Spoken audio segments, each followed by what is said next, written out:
Hello बच्चों, I hope you all are good. So start करें अपना नेक्स्ट टॉपिक। और मेरा नाम है हर्षित। स्वागत है आपका मेरे यूट्यूब चैनल बायोलॉजी क्लासेस में। तो दो चैप्टर अपन के हो चुके हैं इकोलॉजी के। ये तीसरा है, that is chapter number 15। 13 14 complete हो चुका है और ये है 15। तो यहाँ हम लोग स्टार्ट करते हैं और चैप्टर का नाम है बायोडाइवर्सिटी एंड कंजर्वेशन।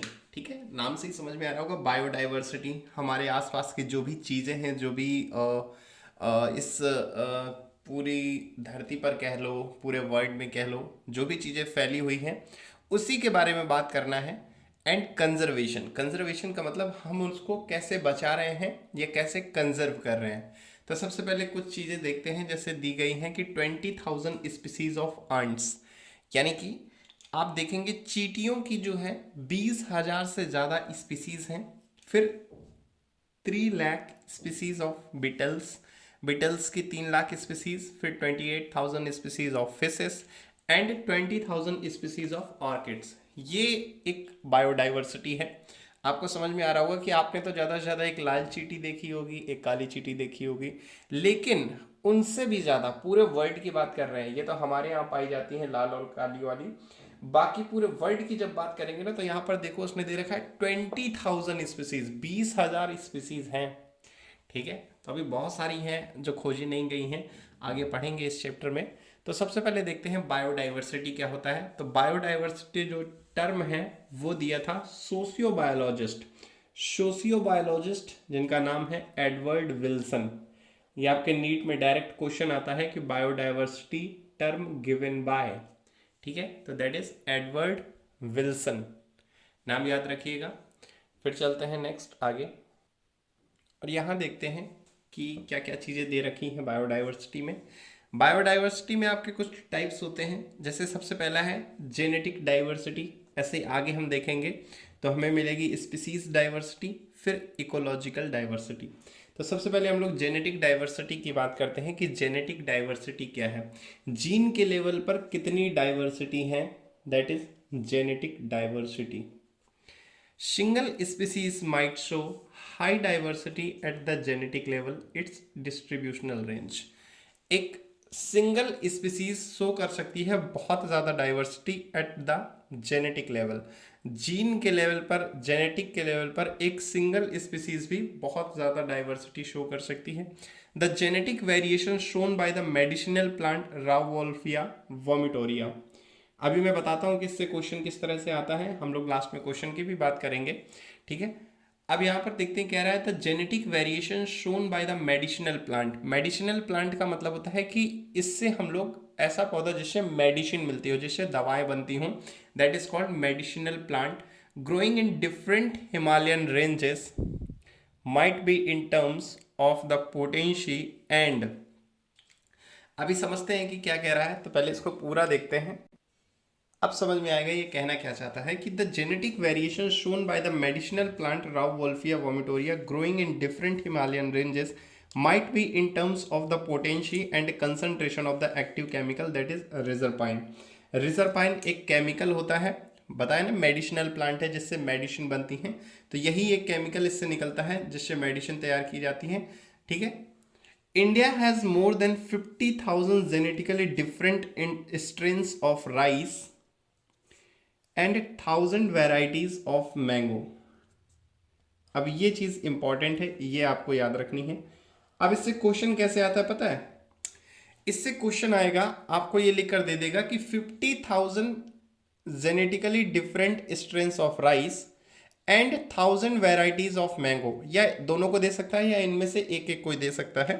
जैसे नीट में मोस्ट ऑफ द टाइम आपको क्वेश्चन जो देखने को मिलेगा वो देखने को मिलेगा कि 1,000 varieties of mango related with, किससे रिलेटेड है, ऑप्शन दे देगा जेनेटिक डाइवर्सिटी, स्पीसीज डाइवर्सिटी या इकोलॉजिकल डाइवर्सिटी। आगे हम इनको पढ़ेंगे, तो आपको ये चूज करना होगा कि ये किसका एग्जाम्पल है। तो सबसे पहले ये जेनेटिक लेवल पे बात कर रहा है कि 1,000 वेराइटीज ऑफ मैंगो या 50,000 जेनेटिकली डिफरेंट स्ट्रेन, 50,000 अलग अलग स्ट्रेन्स राइस के देखने को मिलते हैं, चावल को देखने को मिलते हैं, और 1,000 वेराइटीज हमें मैंगो की देखने को मिलती हैं। तो ये जेनेटिक लेवल पे बात कर रहा है, तो this is related with the genetic diversity तो हमें चूज करना पड़ेगा जेनेटिक डाइवर्सिटी।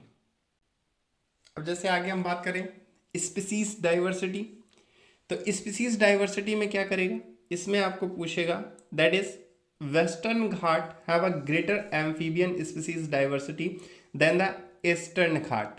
तो this is related with genetic diversity, species diversity, ecological. देखो इसमें नाम में ही दे दिया है कि वेस्टर्न घाट के पास ज़्यादा एम्फीबियन स्पीसीज, एम्फीबियंस, जैसे एम्फीबियंस एक एग्जांपल आप जानते होंगे मेढक, फ्रॉग।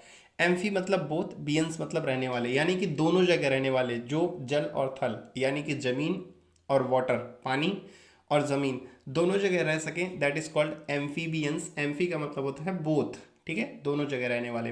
तो वेस्टर्न घाट में ज़्यादा एम्फीबियन स्पीसीज पाई जाती है देन द ईस्टर्न घाट, ठीक है। तो this is example of species diversity. उसने स्पीसीज के बारे में बताया कि एम्फीबियंस की स्पीसीज जो है वो वेस्टर्न घाट में ज़्यादा पाई जाती है देन द ईस्टर्न घाट। तो आपको चूज करना है, this is species diversity. Next है इकोलॉजिकल डाइवर्सिटी। इसमें क्या है, at the ecosystem level India for instance with its desert, rain forest, mangrove, coral reefs, wetlands, estuaries and alpine meadow has a greater ecosystem. तो ये ecological diversity का मतलब है कहाँ कहाँ पर इकोलॉजिकली यानी कि इकोसिस्टम बहुत अच्छे अच्छे पाए जाते हैं। तो ये कुछ एग्जाम्पल्स हैं, ऐसे एग्जाम्पल्स आपको दे देगा और पूछेगा कि ये किससे रिलेटेड है, तो आपको बताना है कि this is related with the ecological diversity. कुछ नहीं है, एक दो बार जब आप पढ़ेंगे तो आपको खुद समझ में आ जाएगा कि वो जो मैंगो की वैरायटीज थी वो आपकी जेनेटिक डाइवर्सिटी थी, और वेस्टर्न घाट में ज़्यादा एम्फीबियंस की स्पीसीज का पाया जाना, दैट इज स्पीसीज डाइवर्सिटी। और इकोसिस्टम लेवल पर जब बात करें कि mangrove, coral reefs, rain forest, इन सब में ज़्यादा क्या है, ग्रेटर इकोसिस्टम है, ठीक है। तो दैट इज इकोलॉजिकल डाइवर्सिटी, ठीक है। इकोलॉजिकल डाइवर्सिटी देना स्कैंडिनेवियन कंट्री लाइक नॉर्वे। तो स्कैंडिनेवियन कंट्री क्या होता है, स्कैंडिनेवियन कंट्री का मतलब होता है कि कई सारी कंट्रीज को मिल करके बनाया जाना, ठीक है। तो देखो मैंने मतलब भी लिख दिया, आपकी एनसीईआरटी में नहीं है लेकिन फिर भी मैंने समझाने के लिख दिया है कि Scandinavian country means group of countries in northern Europe, ठीक है। कई सारी कंट्रीज नॉर्दर्न यूरोप की, उनको मिलाकर बोल देते हैं स्कैंडिनेवियन, ठीक है। फिर next, how many species are there on earth and how many in India. अब ये एनसीईआरटी में एक क्वेश्चन है कि हमारे धरती पर कितनी है और हमारे भारत में कितनी स्पीसीज हैं। तो अकॉर्डिंग टू आयुषियन, देखो आयुषियन क्या होता है, एक पूरा आयुषियन मतलब एक संगठन है, ठीक है। इसका मतलब होता है that is international union for conservation of nature and natural resources. यानी कि एक यूनियन, एक संगठन बना दिया गया है किसके लिए, कंजर्वेशन ऑफ नेचर, यानी कि नेचर को कंजर्व करने के लिए, और नेचुरल रिसोर्सेस या नेचर के जितने भी रिसोर्सेस हैं उनको कंजर्व करने के लिए एक संगठन बना दिया गया है, इंटरनेशनल एक यूनियन बना दिया गया है, दैट इज कॉल्ड आयुषियन, ठीक है। यही आपको डाटा प्रोवाइड करेगा कि कहाँ कितनी सारी स्पीसीज हैं, पूरे वर्ल्ड में कितनी है, हमारे देश में कितनी है, तो यही संगठन बताएगा। तो इसी के हिसाब से according to IUCN the total number of plants and animal species described so far is slightly more than 1.5 million. समझ रहे हैं, यानी कि 15 लाख के आसपास जो नंबर है प्लांट्स का और एनिमल का वो बताया गया है। But we have no clear idea, लेकिन अभी भी ये पूरा क्लियर नहीं है कि जो ये डाटा है वो सही है या नहीं। वही चीज़ है ना, कोई चीज़ इतनी ज़्यादा है कि गिनते गिनते गिनते कब तक गिनोगे यार, जितना वो गिन पाए उतना उन्होंने अप्रॉक्स डाटा दे दिया। अब ये एग्जैक्ट क्या सही है, तो ये एनसीईआरटी कहती है we have no clear idea, ठीक है। अब कुछ और देखते हैं कि रॉबर्ट मे, ये एक एनसीईआरटी में नाम है, इकोलॉजी में आपको बहुत जगह देखने को मिलेगा और ये नाम इम्पॉर्टेंट भी है, दैट इज रॉबर्ट मे। मे मतलब वो वाला नहीं, मई जून जुलाई वाला, रॉबर्ट मे उनकी कास्ट होगी यार, है ना। रॉबर्ट मे का मतलब ये नहीं कि मई में काम कर रहे थे इसलिए नाम रख दिया रॉबर्ट मे, तो ये उनकी कास्ट है। Robert may places the global species diversity at about 7 million. Robert मे ने क्या किया है, ग्लोबल पूरे जो वर्ल्ड की, ग्लोब की जो डाइवर्सिटी है उसको अराउंड बताया है 7 मिलियन, यानी कि 70 लाख। ठीक है, 1 मिलियन में 10 लाख होते हैं ना, तो 7 मिलियन बताया है। तो ये आंकड़ा पूछा जाता है एनसीईआरटी से आपके नीट में। ठीक है, तो ये याद रखना है कि ये जो 7 मिलियन दिया था ये किसने दिया था, रॉबर्ट मे ने दिया था। ठीक है, ये ऐसे याद रख लेना कि मई में दिया होगा इसलिए रॉबर्ट मई, है ना, हिंदी में हम लोग मई को मई बोलते हैं। Let us look at some interesting aspect about Earth biodiversity based on the currently available species inventory। चलो आओ देखते हैं। More than 70% of all the species recorded are animals। ये देखिए, जितने भी स्पीसीज रिकॉर्ड की गई हैं उनमें से 70% of all the species recorded are animals. ठीक है, जितने भी, जैसे इसने बताया कि रॉबर्ट मे ने बोला कि 7 मिलियन, तो उनमें से 70%, 70% जो है वो कैसी हैं आपकी, एनिमल्स हैं। वाइल प्लांट में algae, fungi, bryo, gymno, angio comprises no more than 22%, जबकि आपके प्लांट्स को मिला लिया जाए तो सिर्फ 22% है। वहीं आपके एनिमल्स देखा जाए तो 70% से ज़्यादा ऑफ द टोटल पूरे में। ठीक है, तो सबसे ज़्यादा डाइवर्सिटी किसकी देखी जाती है, एनिमल्स की देखी जाती है। अब यहां देखते हैं कि among animal insect are the most, और उन एनिमल्स में भी सबसे ज्यादा क्या है, इंसेक्ट हैं। Are the most species rich taxonomic group making up more than 70%। देखो, एक तो पूरी ग्लोबल में जितनी स्पीसीज है उसमें से 70% से भी ज्यादा क्या है, एनिमल्स हैं। और उन एनिमल्स में भी 70% से ज्यादा क्या है, इंसेक्ट हैं, कीड़े मकोड़े हैं। That means out of every 10 animal diversification on this planet 7 are insect। ठीक है, अगर 10 एनिमल हैं, 10 जानवर हैं, तो उनमें से 7 क्या हैं, इंसेक्ट हैं। इसीलिए इतने छोटे छोटे छोटे छोटे कीड़े होते हैं। ठीक है, फंजाई स्पीसीज ज्यादा होती हैं किससे, fishes, amphibian, reptile and mammals. अगर आप इन सब को मिला लो, फिशेस को मिला लो, एम्फीबियंस को मिला लो, रेप्टाइल्स को मिला लो, मैमल्स को मिला लो, तो इन सब से ज्यादा आंकड़ा किसका है, फंजाई का। ठीक है, अभी हम फिगर डिस्कस करेंगे। 15.1 एनसीईआरटी में आपका दिया है, 12th की एनसीईआरटी में, दैट इज 15.1। और ये फिगर बहुत इंपॉर्टेंट है एनसीईआरटी का जो फिगर है, और मैं कहता हूँ इकोलॉजी के जितने भी फिगर हैं वो सब इंपॉर्टेंट हैं। और हर साल नीट में, मतलब ये हो कि एक साल छोड़ करके दूसरे साल तो आता ही आता है। और इकोलॉजी से कितना क्वेश्चन बनता है ये तो आपको मालूम ही है। ठीक है, क्योंकि बस जैसा इसमें बोला है ना कि 10 एनिमल्स में से 7 इंसेक्ट हैं, ऐसे ही पूरी एनसीईआरटी में ये समझ लो कि अगर 10 क्वेश्चन आ रहे हैं तो 7 आपके इकोलॉजी से आएंगे। ठीक है, इस तरह से क्वेश्चन आते हैं और मोस्टली फिगर्स बहुत आते हैं। ठीक है, तो ये फिगर बहुत इंपॉर्टेंट है। चलो इसको देखते हैं एनसीईआरटी से। चलो तो अब बात करते हैं इंडिया के बारे में कि although India has only 2.4% of the world's land area, it's share of the global species diversity is an impressive 8.1%। मतलब देखो, टोटल जो लैंड एरिया है वो कितना है, 2.4%। ठीक है, और जो शेयर करता है ग्लोबल स्पीसीज डाइवर्सिटी वो है 8.1%। ये कोई इंपॉर्टेंट आंकड़ा नहीं है, ये बस एक तरह से ये कह लीजिए कि एक कहानी की तरह सुनते जाइए। इकोलॉजी मोस्टली ऐसा ही है कि एक स्टोरी की तरह आपको सुननी पड़ेगी। ठीक है, आप ये सोचे कि इसमें क्या याद कर लूँ, तो याद करने वाली कोई चीज़ नहीं है। बस वही होता है ना कि एक बार कहानी हमने एक से बार ज़्यादा बार सुन ली, 2 बार 3 बार जब आप कहानी सुनते हैं तो वो कहानी आपको याद हो जाती है। तो ecology is just like that.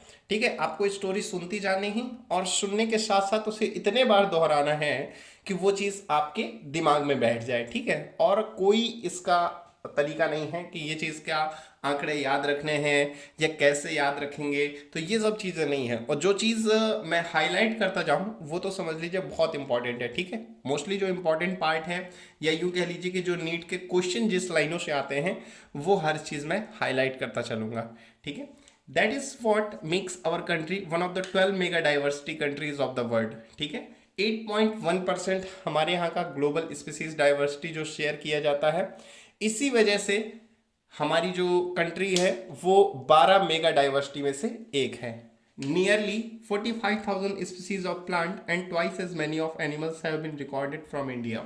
45,000 से ज़्यादा स्पीसीज प्लांट्स की हैं और उससे दुगनी जो है वो एनिमल्स की स्पीसीज हैं जो रिकॉर्ड की गई हैं इंडिया से.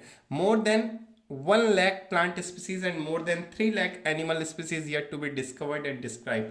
अभी भी 1 लाख से ज़्यादा प्लांट की जो स्पीसीज हैं और 3 लाख से ज़्यादा एनिमल्स की. देखो इतनी होने के बावजूद, 45,000 प्लांट्स होने के बावजूद और उससे दुगनी एनिमल की स्पीसीज होने के बावजूद आज भी इतनी सारी चीज़ें अभी हैं जो खोजी जानी बाकी हैं. अभी भी ये आंकड़ा जो है ये एनसीईआरटी में अभी बिल्कुल हाल ही का नहीं है, ये आंकड़ा काफ़ी पहले का है. अभी जब दोबारा सर्वे होगा तो कोई और नई सारी स्पीसीज जो है वो खोजी गई होंगी. ठीक है, अब नेक्स्ट बात करते हैं अगले इंपॉर्टेंट चीज़ की. चलो अब ये बहुत इंपॉर्टेंट एक फिगर है जो कि नीट में मतलब मोस्टली ये मानिए कि इकोलॉजी में अगर इस चैप्टर से क्वेश्चन आना है तो 90 से 95%, ठीक है, 90 to 95% ये फिगर आएगा. 5% है कि कोई क्वेश्चन पूछा जाए, बाकी 90 से 95% ऐसे फिगर ही आते हैं. ठीक है, तो ये आ भी चुका है, 2014 में आया था डायरेक्टली. आते कैसे हैं कि ये जो नेमिंग है इनको ABCD करके लिख देते हैं, है ना. मतलब ये मान लो कि इसको ऐसे छुपा दिया और पूछा गया कि ये क्या है. तो जैसा कि मैंने आपको बताया था कि सबसे ज़्यादा इंसेक्ट पाए जाते हैं, है ना. अगर हम देखें जैसा कि हमने बात करी थी ना कि 70% स्पीसीज जो है वो एनिमल्स हैं और उन 70% में भी 70% जो है वो इंसेक्ट हैं, है ना. मतलब हर 10 में से 7 क्या हैं, इंसेक्ट हैं. तो सबसे ज़्यादा क्या पाए जा रहे हैं, इंसेक्ट. ये हम बात कर रहे हैं इनवर्टिब्रेट्स की. ठीक है, सबसे ज़्यादा कौन से पाए जा रहे हैं, इंसेक्ट. इंसेक्ट में आपके देखिए बटरफ्लाई भी है, ये कैटरपिलर और ये जो भी कहते हैं आपके इधर, है ना. मेरे इधर तो कॉकरोच कहते हैं. ठीक है, तो सबसे ज़्यादा इंसेक्ट हो गए. ठीक है, फिर उसके बाद मोलस्कन्स, ये जो ग्रीन वाला है दिस इज़ अ मोलस्कन्स. फिर ये ब्लू कलर का लाइट दैट इज़ क्रस्टेशियंस. और ये बाकी अदर एनिमल्स ग्रुप, बाकी कुछ बचे हुए अदर एनिमल. तो सबसे ज़्यादा इंसेक्ट, फिर उसके बाद अदर एनिमल ग्रुप और फिर मोलस्कन्स और फिर क्रस्टेशियंस. तो ऐसे नहीं याद रखने की सबसे ज़्यादा कौन है, बस आपको नेमिंग याद रखनी है कि ये जो सबसे ज़्यादा वाला एरिया है ये इंसेक्ट का है. ठीक है, ऐसे याद रखना IMCO, insect, molluscs, crustaceans, other animal group. ठीक है, तो ये आपको नेमिंग याद रखनी पड़ेगी. कोई चीज़ नहीं है इसका, कोई तरीका नहीं है याद करने का. आपको ये मालूम होना चाहिए कि सबसे ज़्यादा वाला देखो, सबसे ज़्यादा खाली जो है वो क्या है, इंसेक्ट का है. तो सबसे ज़्यादा इंसेक्ट हैं, फिर उसके बाद मोलस्कन्स, क्रस्टेशियंस और अदर एनिमल ग्रुप. तो क्या करना है कि बार बार इस फिगर को देखते जाना है. जितने बार भी इकोलॉजी खोलें उतने बार ये फिगर ज़रूर देखना है एनसीईआरटी से. ठीक है, या आप मेरे नोट्स को जब भी देख रहे हैं तो इसे 1.5x कर लीजिए, 2x कर लीजिए और इस फिगर को जल्दी से देख लीजिए. तो आपको बस समझ में आ जाएगा कहाँ क्या है. ज़्यादा कुछ याद करने वाला और भूलने वाला चीज़ भी नहीं है. अब वर्टिब्रेट्स की बात करें तो सबसे ज़्यादा हमने पढ़ा था कि फिशेस होती हैं, है ना. फिर उसके बाद मैमल्स, फिर बर्ड्स, रेप्टाइल्स एंड एम्फीबियंस. हमने देखा था ना कि सबसे ज़्यादा फिशेस, अगर हम मैमल्स, बर्ड, रेप्टाइल, एम्फीबियंस सबको मैंने प्लस करके दिखाया था और सबसे ज़्यादा क्या देखा था हमने, फिशेस देखा था. यानी कि इन सब को मिला लें तो आधी से ज़्यादा फिशेस हैं. हमें देखने को नहीं मिलती, लेकिन आपको पता होगा समुद्र कितना बड़ा है, तो उस समुद्र में कितनी ही फिशेस हैं. और इतनी फिशेस हैं कि हम सबको मिला लें, मैमल्स, बर्ड, रेप्टाइल, जितने ज़मीन में लोग रहते हैं उन सबको मिला लें तो उससे ज़्यादा फिशेस पाई जाती हैं पानी में. वहीं हम बात करें प्लांट्स की, तो प्लांट्स में हमने देखा था फंजाई, है ना. फंजाई का काफ़ी आंकड़ा ज़्यादा था. तो ये देखो इस तरफ ये फंजाई, ये मशरूम बना हुआ है ना, अगेरिकस. और ये एंजियोस्पर्म प्लांट्स, ऊपर मॉसेस, फिर इधर पे फर्न एंड एलीज और नीचे एल्गी और लाइकेंस. तो ये आपको एज इट इज़ याद रखना है. चाहे तो बनाकर देख ले, अपने हाथ से सर्कल बनाएं और ये डिवाइड करके देख ले कि कहाँ किसका नाम है. या आप थोड़ा बहुत भी अगर याद रखते हैं ना कि सबसे ज़्यादा फंजाई हैं, फिर उसके बाद एंजियोस्पर्म है, तो अगर आप थोड़ा बहुत आंकड़ा याद रखते हैं तो उसमें ऐसा करके आएगा ABCDEF ऐसे करके आएगा. अगर आपको A और B मालूम है, अगर आगे के दो पता चल गए ना तो आपको खुद ही पता चल जाएगा कि जो मुझे मालूम है वो कौन से ऑप्शन में है. क्योंकि ऐसा तो नहीं होगा ना कि मान लो A B C D E F, मतलब आगे के सभी ए बी सी डी चार ऑप्शन में सभी सेम हैं, पीछे का सिर्फ एक एक चेंज है, ऐसा नहीं होता है। मतलब किसी में ए कुछ होगा, किसी में कुछ होगा। अगर आपको एक मालूम है कि नहीं ए तो यही है, अगर मान लो ए फंजाई आ गया तो मुझे मालूम है कि ए में तो फंजाई ही है, तो फिर बाकी ऑप्शन को आप निगलेक्ट करके इसको टिक कर सकते हैं, चाहे आपको ये बाकी याद हो या ना हो। लेकिन मोस्टली जिनकी ज़्यादा स्पीसीज डाइवर्सिटी है, जो ज़्यादा पाए जा रहे हैं, वो आपको ज़रूर याद रखने हैं। ठीक है, तो ये तीनों ही फिगर हैं, बहुत इंपॉर्टेंट फिगर हैं, इनको दिमाग में एकदम छाप लीजिए, है ना। रटना नहीं है, एकदम छपा होना चाहिए, बिल्कुल स्नैपशॉट ले लीजिए आंखों से। आगे चलें, समझ गए होंगे। मैं बोल रहा हूं ना कि जितनी भी चीज मैं हाईलाइट करता जा रहा हूं, देखिए ये हाईलाइट है ना, वो समझ लीजिए कि वो तो पढ़ना ही पढ़ना है, और वो पढ़ना क्या है, वो एकदम बिल्कुल स्कैन होना चाहिए आंखों में। ओके, चलो चलते हैं नेक्स्ट टॉपिक। तो नेक्स्ट है आपका पैटर्न ऑफ बायोडाइवर्सिटी। बायोडाइवर्सिटी का पैटर्न ये थोड़ा सा इंपॉर्टेंट है, एक चीज़ मैं बताऊंगा कौन सा क्वेश्चन आता है। सबसे पहले देखते हैं लैटिट्यूडनल ग्रेडियंट्स। लैटिट्यूडनल आप समझ रहे होंगे, है ना, east west north south latitudes. तो latitudinal gradients in general species diversity decreases as we move away from the equator towards the pole. ये चीज़ लाइट चली गई है इसलिए थोड़ी सी रोशनी कम हो गई होगी, लेकिन फिर भी आपको समझ में आ रहा होगा। चलो मैनेज करते हैं, देखते हैं कितनी देर में आ जाएगी। तो in general species diversity decreases as we move away from the equator towards the pole. देखो क्या कह रहा है कि स्पीसीज डाइवर्सिटी घटती है, डिक्रीज होती है कब, जैसे ही हम मूव करते हैं कहां से, from the equator towards the pole. अब देखो ये फिगर एनसीईआरटी में नहीं है, लेकिन मैंने आपको समझाने के लिए बना दिया है कि दिस इज अ इक्वेटर, ये इक्वल लाइन है, ये इक्वेट कर रही है, इतना तो मालूम होगा ना, ईस्ट वेस्ट नॉर्थ साउथ, है ना, ये इक्वेटर है। और जैसे ही हम इक्वेटर से पोल की तरफ जाएंगे, ये इक्वेटर से पोल की तरफ जा रहे हैं, देखो ये अपसाइड एरो लगा है। अपसाइड एरो का मतलब है कि इक्वेटर से पोल की तरफ जा रहे हैं, तो स्पीसीज डाइवर्सिटी डिक्रीज हो रही है। इतना छोटा सा अगर आप बना लेंगे ना, तो आपको ये कभी नहीं भूलेगा। और नीट के एग्जाम में ये लाइन आती है डायरेक्टली, पूछेगा विच of the following is correct.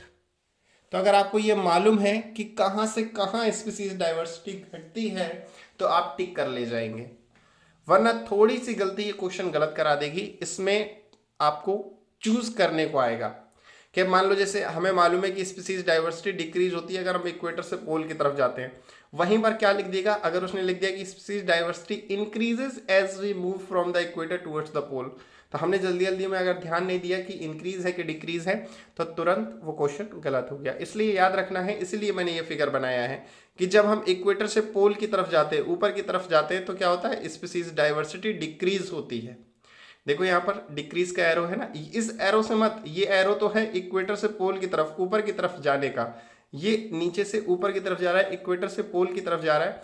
और ये जो एरो है ये बता रहा है कि स्पीसीज डाइवर्सिटी डिक्रीज हो रही है इक्वेटर से पोल की तरफ जाने पर। आई होप यू अंडरस्टैंड। ठीक है, चलो फिर कुछ और चीजें पढ़ते हैं। With very few exception tropics या लैटिट्यूडनल रेंज इतना दे रखा है 23.5 डिग्री नॉर्थ, यानी कि 23.5 डिग्री नॉर्थ, ये इधर से ऐसे एंगल आप बनाएंगे नॉर्थ की तरफ, टू 23.5 डिग्री साउथ, यानी कि नॉर्थ से साउथ की तरफ, ये ठीक है, इधर से इधर को, नॉर्थ से साउथ की तरफ, इधर से इधर को, ठीक है, इधर से इधर को जब आप बनाएंगे ये 23.5 डिग्री साउथ की तरफ, तो harbour more species than temperate और पोलर एरियाज। तो आपको ज़्यादा स्पीसीज दिखाई देंगी कहाँ पर, टेम्परेट और पोलर एरियाज, यानी कि टेम्परेट का मतलब होता है टेम्परेचर जहाँ पर ज़्यादा हो, और पोलर एरियाज का मतलब ठंडे वाले जगह, जहाँ पर पोलर बियर रहते हैं ना, बर्फ पड़ती है एकदम, तो ऐसी वाली जगह पर आपको ज़्यादा स्पीसीज दिखाई देंगी। ये एक्सेप्शन है। हमने पढ़ा था कि इक्वेटर से पोल की तरफ जाते हैं तो स्पीसीज डाइवर्सिटी कम होती है, लेकिन यहाँ पर एक एक्सेप्शन है कि जब साउथ की तरफ जा रहे हैं, नीचे की तरफ हम जा रहे हैं, तो हमें क्या दिखाई दे रही है, फ्यू एक्सेप्शन। ये एक एक्सेप्शन है कि यहाँ पर हमें मोर स्पीसीज दिखाई देंगी। ठीक है, यहाँ पर लिखा है कि view with a few exception, हर जगह ये लागू नहीं होगा, एक जगह एक्सेप्शन भी है। आगे देखते हैं, Colombia located near the equator has nearly 1400 species. Colombia कहाँ है? इक्वेटर पे है। ठीक है, इक्वेटर पर है और 1400 स्पीसीज हैं बर्ड्स की। While New York at 41 degree north has 105 species and Greenland at 71 degree north only 56 species. ठीक है, ये एक आंकड़ा है, जो पहली लाइन थी वो इसमें ज़्यादा इंपॉर्टेंट है, बाकी तो ये सिर्फ आपको पढ़ लेनी है और याद रखनी है। The largely tropical Amazonian rain forest in South America has the greatest biodiversity. मैं आपको बता दूं, एमेजोनियन रेन फॉरेस्ट, आपने इसका नाम भी सुना होगा, अमेजोन, है ना। अभी आग लग गई थी वहाँ पर, मीडिया उसको बता नहीं रही थी। बहुत सारे कमेंट्स ऐसे आते हैं सोशल मीडिया पे ना कि बिकाऊ मीडिया, सॉरी मैं मतलब ऐसे कह नहीं रहा हूँ, ऐसे आपने पढ़े होंगे कि ये मीडिया वो मीडिया फलाना ढिमका, तो वही अमेजोनियन रेन फॉरेस्ट की बात कर रहे हैं। और वहाँ पर सबसे ज़्यादा बायोडाइवर्सिटी पाई जाती है ऑन अर्थ। ठीक है, पूरी अर्थ में, पूरी धरती में सबसे ज़्यादा बायोडाइवर्सिटी देखने मिलेगी तो आपको अमेजोन के रेन फॉरेस्ट, अमेजोन के जंगलों में देखने को मिलेगी। और यहाँ पर क्या क्या चीज़ें आपको देखने को मिलेंगी, तो it is a home to more than, ये मतलब घर है किसका? 40,000 स्पीसीज ऑफ प्लांट्स। आपको सिर्फ 40,000 से ज़्यादा स्पीसीज दिखाई दे। स्पीसीज का मतलब ऐसा नहीं होता कि आम के पेड़ लगे हैं तो 50-100 ठो 1000 ठो आम के पेड़ लगे हैं, नहीं। स्पीसीज का मतलब होता है कि आम की भी अपनी अपनी अलग अलग वैरायटी। ठीक है, तो 40,000 स्पीसीज हैं, 40,000 प्लांट्स नहीं हैं, 40,000 स्पीसीज हैं, मतलब अलग अलग तरह के प्लांट अगर आप देखें तो ऐसे 40,000 हैं। 3,000 ऑफ फिशेस, यानी कि 3,000 से ज़्यादा फिशेस देखने को मिलेंगी। 1,300 ऑफ बर्ड्स, 1,300 से ज़्यादा बर्ड्स देखने को। 427 ऑफ मैमल्स और 427 ऑफ एम्फीबियंस, 427। ठीक है, तो ये आपको देखने को मिलेगा कहाँ पर? Amazonian rain forest. ये चीज़ याद रखिएगा, आगे मैं बताऊंगा इसे क्या कहा जाता है, बहुत इंपॉर्टेंट है, उसको याद रखना, क्योंकि नीट में डायरेक्ट क्वेश्चन आता है। कुछ और भी आंकड़े हैं, जरा देखते हैं। 427 मैमल्स तक देखा था, एम्फीबियंस भी देखे थे 427। अब देखते हैं 378 ऑफ रेप्टाइल्स, और इससे ज़्यादा 1,25,000 इनवर्टिब्रेट्स। ठीक है, तो ये आपको कहाँ देखने को मिल रहे हैं? इतनी सारी चीज़ें ये आपको देखने को मिल रही हैं सिर्फ अमेजोनियन रेन फॉरेस्ट में। फिर एक अगला क्वेश्चन है जो एनसीईआरटी आपसे पूछती है तो ये हेडिंग, लेकिन एक क्वेश्चन के रूप में लिखी है, तो मैंने क्वेश्चन डाल दिया। एनसीईआरटी में ऐसा कुछ क्वेश्चन नहीं लिखा हुआ है। क्या क्वेश्चन है? What is so special about tropics that might account for their greater biological diversity. मतलब क्या ऐसा है कि वहाँ पर इतनी सारी बायोलॉजिकल डाइवर्सिटी देखने को मिल रही है। तो ये वैसे तो इग्नोर कर देते हैं बहुत सारे टीचर्स, क्योंकि ये ऐसी जगह पर लिखी है कि इस पर ज़्यादा स्टूडेंट भी ध्यान नहीं देते, लेकिन मैंने इन पॉइंट्स को अलग अलग करके लिखा हुआ है।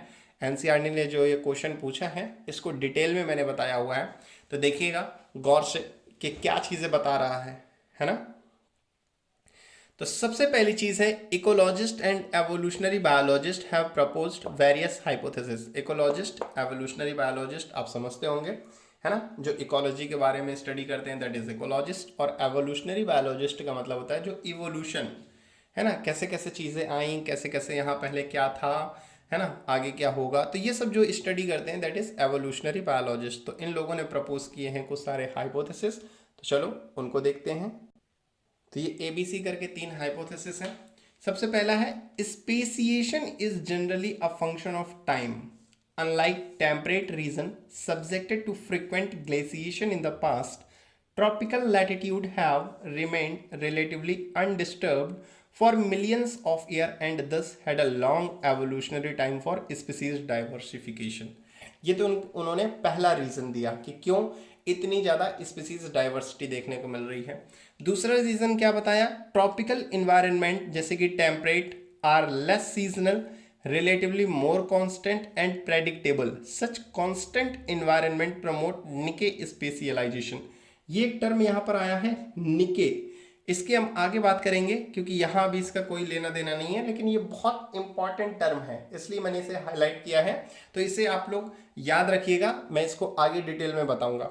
निके specialization and lead to a greater species diversity. ठीक है, दूसरा रीजन ये बताया उन्होंने कि हर किसी का अपना एक काम होना, दैट इज निके स्पेशलाइजेशन। तीसरा उन्होंने हाइपोथेसिस दिया, there is more solar energy available in the tropics which contribute to higher productivity. यानी कि सोलर एनर्जी जो है वो बहुत ज़्यादा देखने को मिल रही है, इसलिए भी वहाँ पर क्या हो रहा है, ज़्यादा प्रोडक्टिविटी हो रही है और जिसकी वजह से ज़्यादा बायोलॉजिकल डाइवर्सिटी देखने को मिल रही है। तो ये 3 रीजन्स थे, 3 हाइपोथेसिस थे जो आपके इकोलॉजिस्ट और एवोल्यूशनरी बायोलॉजिस्ट ने बताए। तो बहुत ज़्यादा इंपॉर्टेंट नहीं है इसलिए पे ज़्यादा फोकस नहीं करूँगा, आगे चलते हैं। अब दूसरी चीज़ बात करते हैं, स्पीसीज एरिया रिलेशनशिप। बहुत ही इंपॉर्टेंट टॉपिक इस चैप्टर का, स्पीसीज एरिया रिलेशनशिप। कुछ भी पूछ सकता है इससे, ग्राफ पूछ देगा, आगे हम बात करेंगे। चलो पहले पढ़ लेते हैं, नहीं तो आपको समझ में नहीं आएगा मैं किस बारे में बात कर रहा हूँ। लास्ट में बताता हूँ क्वेश्चन कैसे आते हैं। ठीक है, तो इसके बारे में बात करते हैं, स्पीसीज एरिया रिलेशनशिप। स्पीसीज का और उसके एरिया का आपस में क्या रिलेशन होता है। तो in the wilderness of South American jungle, the great German naturalist and geographer Alexander von Humboldt, इनका नाम बहुत इंपॉर्टेंट है, पूछा जाता है नीट में। स्पीसीज एरिया रिलेशनशिप किसने बताया था, तो Alexander von Humboldt. Observe that within a region species richness increased with increasing explored area। उन्होंने बताया कि अगर हम एरिया को बढ़ा देंगे तो वैसे वैसे ही क्या हो जाएगा, वैसे वैसे ही स्पीसीज रिचनेस बढ़ती चली जाएगी, लेकिन एक लिमिट तक, अप टू अ लिमिट। यानी कि उन्होंने बताया स्पीसीज एरिया रिलेशनशिप क्या था कि जो स्पीसीज हैं वो बढ़ जाती हैं इंक्रीजिंग एक्सप्लोर्ड एरिया, अगर हम एरिया को बढ़ाते चले जाएं। दूसरा उन्होंने बताया कि in fact the relation between species richness and area for a wide variety of taxa turn out to be a rectangular hyperbola. एक ग्राफ के माध्यम से उन्होंने शो किया और उन्होंने क्या बताया कि जो ग्राफ निकल कर आता है वो कैसा आता है, रेक्टेंगुलर हाइपरबोला। यानी कि पहले आप एरिया बढ़ा रहे थे तो स्पीसीज रिचनेस भी बढ़ रही थी, लेकिन एक लिमिट के बाद क्या हुआ कि फर्क पड़ना बंद हो गया। फिर आप कितना भी एरिया बढ़ाएं, स्पीसीज रिचनेस नहीं बढ़ रही थी। तो जो ग्राफ निकल के आता है स्पीसीज रिचनेस का और एरिया का, वो कैसा निकल के आता है, वो होता है आपका रेक्टेंगुलर हाइपरबोला। ठीक है, on a logarithmic scale the relationship is straight line. लेकिन जब हम लॉगरिथमिक स्केल, अब लॉगरिथमिक स्केल क्या होती है, लॉगरिथमिक स्केल होता है जैसे कोई भी चीज़ है उसको हम लॉग की वैल्यू में शो करें तो दैट इज लॉगरिथमिक स्केल। तो अगर लॉगरिथमिक स्केल में देखा जाए तो यही रेक्टेंगुलर हाइपरबोला कैसा दिखाई देगा, स्ट्रेट लाइन में दिखाई देगा। तो ये आपका इंपॉर्टेंट सा फिगर है जो किसने दिया था, जो दिया था आपके अलेक्जेंडर वॉन हम्बोल्ट्ज।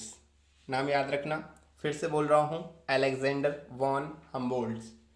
तो ये नाम याद रखना, इन्होंने दिया था स्पीसीज रिचनेस और एरिया के बीच में ग्राफ बनाकर, और ग्राफ कैसा निकल के आया था, दैट इज रेक्टेंगुलर हाइपरबोला। ये दिख रहा है आपको, रेक्टेंगुलर हाइपरबोला। लेकिन जब उन्होंने बात करी लॉगरिथमिक स्केल पर, देखो S is equal to C A की पावर जेड, सी ए की पावर जेड। ठीक है, देख रहा है, S is equal to C A की पावर जेड। अब लॉग की वैल्यू आप लोगों ने कुछ पढ़ रखी होगी, थोड़ा बहुत लॉग अगर आपको आता है तो आपको मालूम होगा कि जब ये S is equal to C A की पावर जेड है तो इसको लॉग में लिखते हैं। तो लॉग में कैसे लिखते हैं, लॉग S बराबर ये लॉग C हो जाएगा और इनटू का प्लस हो जाता है तो लॉग C प्लस ये जो ऊपर है वो आगे आ जाता है, ऐसा होता है ना। तो log C plus Z log A ये निकल के आ जाता है ना। आपने ऐसा थोड़ा बहुत लॉग पढ़ा होगा ना कि जो ये ऊपर होता है ये आगे निकल के आ जाता है और ये इनटू में होता है वो प्लस में हो जाता है। ठीक है, तो वही देखो ये लिखा है log S is equal to log C plus Z log A. तो लॉग की वैल्यू में जब लिखा और उसका ग्राफ बनाया तो ये आपका निकल के आया स्ट्रेट लाइन। किसके किसके बीच ग्राफ बनाया था? स्पीसीज रिचनेस और एरिया के बीच में। जब उन्होंने बताया कि एरिया जैसे जैसे एक्सप्लोर करते हैं वैसे वैसे स्पीसीज रिचनेस बढ़ती चली जाती है, लेकिन अप टू अ लिमिट। और एक लिमिट के बाद क्या होता है, फिर वो बढ़ना बंद कर देती है और जो ग्राफ होता है वो आपका निकल के आता है रेक्टेंगुलर हाइपरबोला। और लॉग लॉग स्केल पर जो ग्राफ आता है वो आता है स्ट्रेट लाइन। तो सिंपली ये ग्राफ में क्या याद रखना है, क्वेश्चन कैसे आएगा, क्वेश्चन आपका ये ग्राफ बना कर दे देगा, आपको ये छुपा देगा, ये लॉग की वैल्यू छुपा देगा। आपको ये लिखना होगा इक्वेशन क्या है, s is equal to C A की power z, s is equal to C A की पावर z। और log की वैल्यू कैसे लिखेंगे, log s is equal to log c plus z log a। अब इसमें यार क्या है ना, मतलब कोई ऐसा चीज निकल के नहीं आ रहा है कि जिससे मैं आपको ये चीज ऐसे बता दूं जैसे आपको 1 मिनट में याद हो जाए। क्या है ना कि मैंने बोला ना, ecology is just like story. Story को आप स्टोरी की तरह ही सुना सकते हो, है ना। Story is not just like a movie कि आपने मेन मेन चीज सीन बता दिया आप पूरी मूवी खत्म। नहीं, स्टोरी को एक स्टोरी के थ्रू सुनने में ही बड़ा मजा आता है। तो ये ecology is just like story, बस सुनते जाओ सुनते जाओ सुनते जाओ और कुछ नहीं। आपको कुछ नहीं करना है, ये लेक्चर खोल लेना है, कान में ईयरफोन लगाना है, हेडफोन लगाना है, जो भी हो। अकेले हैं तो मोबाइल में कोई ईयरफोन लगाओ या ना लगाओ, वॉल्यूम थोड़ी बढ़ा लेनी है, चुपचाप अपने बगल में रखना है और सुनते जाना है एकदम कथा के तरीके, है ना। वो घरों में होती है ना सत्यनारायण की कथा, पंडित जी आते हैं और सुना के पहला अध्याय खत्म, शंख बजा, दूसरा अध्याय खत्म, शंख बजा। आपको समझ में आया नहीं आया, है ना, वो लीलावती कलावती वाला तो बिल्कुल सेम वैसा ही है सत्यनारायण की कथा की तरह। इसको इकोलॉजी को सुनना है और यहाँ टीचर आएंगे, मैं आऊँगा, आपको कथा सुनाऊंगा और चला जाऊँगा। ठीक है, आपने क्या करना है कि बस जहाँ जहाँ चैप्टर ख़त्म होता जाए वहाँ वहाँ आपको शंख बजाते चलना है कि हाँ समझ में आ गया अरे सर कहाँ से कहाँ जोड़ देते हो सर आप। चलो ठीक है, आते हैं टॉपिक पे। तो ये फिगर मैंने बता दिया नीट में कैसा आएगा, ठीक है। स्पीसीज एरिया रिलेशनशिप है, तो ये फिगर ऐसे ही आएगा, ये आपको ग्राफ बनाकर दे देगा और ये आपकी वैल्यू पूछी जाएंगी कि कौन सा सही है। तो ध्यान दीजिएगा, s is equal to C A की पावर z है, ठीक है। ए जेड साथ में है, वो होता है ना ए टू जेड, ए और z साथ में है और s is equal to C. Confusion हो जाती है कि c बराबर s था कि s बराबर c था, है ना, कहाँ क्या था। तो ये कन्फ्यूजन ना हो इसलिए याद रखना कि ए टू जेड जैसे ABCD होती है तो ए से जेड, ए टू जेड, ए की पावर ऊपर z और बाकी उसके आगे c, यानी कि ये ABC वाला ए टू जेड पूरा इस तरफ रहेगा और s इज इक्वल टू रहेगा, ठीक है। वैसे भी ये मेरा ऐसे ही समझाने का तरीका है, बाकी आपको जैसा लगे। आपको अगर डायरेक्ट याद हो जा रहा है तो कोई ज़रूरी नहीं है ये ABCD याद रखने की, है ना। s is equal to C A की पावर z याद रख लेना। उसके बाद चलते हैं अपन आगे टॉपिक पे। चलो, तो अब बात करते हैं कि ये जो हम बार बार बोल रहे थे s is equal to C A की पावर z, तो इसमें s क्या है, c क्या है, z क्या है, a क्या है, चलो सबकी बात करते हैं। उससे पहले एक ये इक्वेशन है जो आपको याद रखनी है, log s is equal to log c plus z log a। कैसे याद रखनी है, बिल्कुल वैसे ही सत्यनारायण की कथा जैसे होती है ना, वैसे ही आपको ये बार बार चीज़ें पढ़नी है, कान लगा के सुननी है और सो जाना है, ठीक है। हर रोज यही करना है, अपने आप याद हो जाएगा, कोई चीज इसको रटने की जरूरत नहीं है। अब चलो बात करते हैं कि S क्या है। तो where S is species richness, A area, Z slope of the line, या इसी को बोलते हैं रिग्रेशन कॉफिशिएंट। ये इंपॉर्टेंट है, इसको याद रखना। Z, what is Z? Z is a slope of the line या रेग्रेशन कॉफिशिएंट। नाम याद रखना, रेग्रेशन कॉफिशिएंट, ठीक है। उसके बाद C is a Y intercept, है ना। ये इंटरसेप्ट, वाई इंटरसेप्ट, यार ये मैथ वाले ज़्यादा अच्छे समझते होंगे। खैर आप लोगों को फिजिक्स में भी थोड़ा बहुत नॉलेज होगी। सर फिजिक्स में नॉलेज, फिजिक्स की स्पेलिंग ही भूल जाते हैं, नॉलेज की तो बात ही अलग है ना।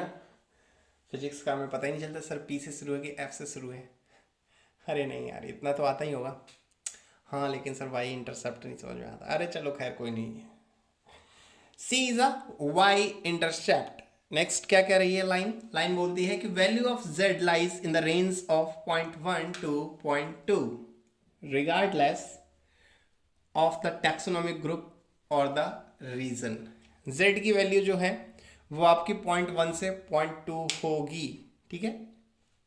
लेकिन कहीं कहीं आपको कुछ जगह पर अलग अलग देखने को मिलेगी। कहाँ कहाँ आपको अलग देखने को मिलेगी तो वो देखते हैं। वो आपको देखने मिलेगी but if you analyse the species area relationship among very large areas like the entire continent. अगर आप पूरा कॉन्टिनेंट लेकर चल रहे हो, बहुत बड़े एरिया में अगर आप स्पीसीज और एरिया का रिलेशनशिप चेक करना चाहते हो तो वहां पर जो स्लोप ऑफ द लाइन होगा मच स्टीपर होगा। स्टीपर भैया समझते हो गए यार, ठीक है। जेड वैल्यूज कितनी होगी? 0.6 से 1.2। जेड क्या है? Regression coefficient. सर ये सब क्या है? क्या है वैल्यू? क्या है ये? कुछ नहीं भाई, कोई मतलब नहीं है क्या है वैल्यू, कुछ नहीं पता। हमें बस सिर्फ याद रखना है, ठीक है। एनसीईआरटी ने लिख दिया है, हमें भी टिक करके आना है। जो चीज समझाऊंगा उसे समझनी है, फालतू दिमाग में कोई भी चीज नहीं डालनी, ठीक है। फॉर फ्रूगीवोरस, फ्रूगीवोरस क्या होते हैं? फ्रूट ईटिंग, जो फलों को खाते हैं, that is called frugivorous. Birds and mammals, इनके लिए स्लोप कितना होता है? 1.15। इनके लिए z की वैल्यू 1.15, ठीक है। फिर नीचे लिखा है फिगर 15.2, वही चीज फिगर है जो अभी हमने आपने डिस्कस किया। अब फिर से आते हैं बहुत ही इंपॉर्टेंट चीज, that is the importance of species diversity to the ecosystem. कि क्या इंपॉर्टेंस है, क्या मतलब जरूरत है भैया, इतना पढ़ाए चले जा रहे हो, कुछ बताओ तो क्या जरूरत है इसकी। तो देखते हैं क्या बोल रही है NCERT. Ecologist believe that communities with more species generally tend to be more stable. Ecologist ऐसा मानते हैं कि ऐसी कम्युनिटी जहां पर ज्यादा स्पीसीज होती हैं वो ज्यादा स्टेबल होते हैं than those with less species, बजाय जहां पर कम स्पीसीज होती हैं, ठीक है। कोई बात नहीं, आगे समझते हैं क्या बोल रहे हैं। अगला नाम आता है डेविड टिलमैन्स, है ना। बहुत सारी लंबी स्टोरी लिखी है, वो स्टोरी जानने की कोई ज़रूरत नहीं है। जो नीट में क्वेश्चन आता है वो डायरेक्टली आता है। लॉन्ग टर्म इकोसिस्टम किसने दिया था? नाम याद होना चाहिए, David Tilman's. Long term ecosystem देने वाले डेविड टिलमैन्स। डेविड टिलमैन्स क्या दिया था? Long term ecosystem. Long term ecosystem का मतलब यही चीज की communities with more species generally tend to be more stable than with less species. देखते हैं थोड़ा सा क्या लिख दिया एनसीईआरटी ने। Tilman found that plot with more species showed less year to year variation in total biomass. क्या कह रहे हैं कि टिलमैन ने क्या ऐसा फाउंड कर लिया? उन्होंने बताया कि अगर हम मोर स्पीसीज के साथ प्लॉट करें तो देखेंगे कि less year to year variation, हर साल दर साल क्या होते हैं? वेरिएशन जो होते हैं वो टोटल बायोमास में कम देखने को मिलते हैं। He also showed that in his experiment increased diversity contribute to higher productivity। Obvious सी बात है कि डाइवर्सिटी बहुत ज़्यादा होगी तो जो प्रोडक्टिविटी है वो भी बहुत ज़्यादा होगी। अगला नाम बहुत इंपॉर्टेंट, बहुत बहुत बहुत ज़्यादा ही इंपॉर्टेंट, और ये मतलब हर टेस्ट में मोस्टली अगर आप ऑनलाइन टेस्ट दे रहे हों या आप मेरे दिए हुए क्वेश्चंस को लगा रहे हों, ठीक है, तो आपको बहुत जगह देखने को मिलेगा। क्या देखने को मिलेगा? Rivet popper hypothesis. किसने दी थी? Rivet popper hypothesis used by Stanford ecologist. Stanford university है यूके में, बहुत ही नामी, अपने वर्ल्ड की सेकेंड नंबर की जो यूनिवर्सिटी है टॉप की वो है स्टैनफोर्ड। फर्स्ट नंबर की क्या है सर? फर्स्ट नंबर की है बेटा MIT, है ना, जहां IIT या एम्स वाले बच्चे जो मैथ और बायो दोनों लेते हैं वो टॉप फर्स्ट रैंकर्स जो होते हैं वो मोस्टली MITs प्रेफर करते हैं, अपने यहाँ की IITs प्रेफर नहीं करते, ठीक है। अब ज़्यादा दिमाग ज़्यादा अच्छी पढ़ाई, खैर कोई बात नहीं, हमें पढ़ना है तो हमें तो नीट निकालना है, हमें कौन सा फर्स्ट रैंक लानी है, फर्स्ट रैंक लानी है क्या, चलो फर्स्ट रैंकर्स भी इसी एनसीईआरटी से ही होते हैं, कुछ अलग नहीं होते। तो rivet popper hypothesis used by Stanford ecologist, Stanford के एक इकोलॉजिस्ट थे, उन्होंने बताई, और उनका नाम क्या था, पॉल एरलिच। पता नहीं यार क्या पढ़ते हैं, जो भी पढ़ते हो आप अपनी तरफ से पढ़ लीजिएगा, मेरी तरफ से तो यही पढ़ते हैं, पॉल एरलिच। अब बाकी आप यार पता नहीं क्या पढ़ते हैं, जो भी हो, है ना, एरलिच, ऑलिच, जो भी बोलते हैं, पॉल एरलिच, ठीक है। तो रिवेट पॉपर हाइपोथेसिस दी थी, और देखो ये रिवेट पॉपर हाइपोथेसिस है क्या, मैं आपको सिंपल भाषा में समझा देता हूँ कि रिवेट पॉपर हाइपोथेसिस जो ये पॉल भाई साहब हैं, इन्होंने बताया कि जैसे मान लो एक एरोप्लेन है, अब एरोप्लेन में मान लो आप बैठे हैं, थोड़ा सा खुराफाती हैं, बैठे क्या मतलब उड़ नहीं रहा है, ये चलो उड़ भी रहा है, आप थोड़ा सा खुराफाती हैं, आपके पास स्क्रू ड्राइवर था, या आप चुपचाप कहीं से धीरे से ले आए, या पीछे रखा था आपने निकाल लिया, और आप बैठे बैठे खाली टाइम है आपके पास, कुछ कर नहीं रहे, तो आप क्या कर रहे हैं, गेट के पास गए हैं और देख रहे हैं कि कोई नहीं देख रहा है, रात का टाइम है, सब सो रहे हैं, आपने क्या किया, उस गेट की, उस दरवाजे की, या कहीं से भी एक उसकी बोल्ट खोल दी, एक स्क्रू खोल दिया, कोई प्रॉब्लम, कोई प्रॉब्लम नहीं। आपने कहा अरे एक स्क्रू निकाल दिया, कोई प्रॉब्लम नहीं हुई।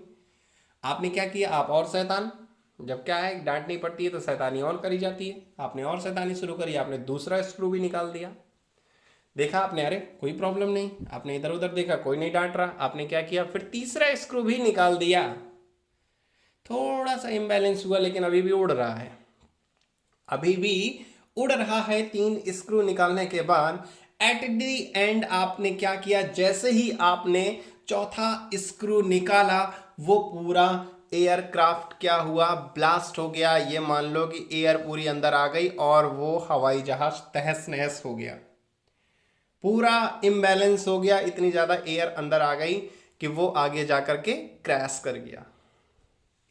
तो हुआ क्या, पहला आपने स्क्रू निकाला, कोई प्रॉब्लम नहीं, दूसरा स्क्रू निकाला, कोई प्रॉब्लम नहीं, तीसरा निकाला, कोई प्रॉब्लम नहीं, लेकिन जैसे ही भाई साहब चौथा निकाला तो क्या हुआ, पूरा ही जो वो है आपका एरोप्लेन, वो खत्म, डैमेज, क्रैश कर गया, सब तहस नहस। ऐसे ही इन्होंने बताया पॉल एरलिच ने कि ये जो रिवेट पॉपर हाइपोथेसिस है, इसी हिसाब से इकोसिस्टम काम करता है कि अगर एक चीज़ खत्म होती जाएंगी तो शुरुआत में तो हमें कुछ नहीं पता चलेगा, ऐसा लगेगा कुछ नहीं हो रहा है, लेकिन एट द एंड कोई एक ऐसी स्पीसीज होगी जिसके खत्म हो जाने से, जिसके मिट जाने से, जिसके गायब हो जाने से पूरा इकोसिस्टम हिल जाएगा, पूरा इकोसिस्टम तहस नहस हो जाएगा।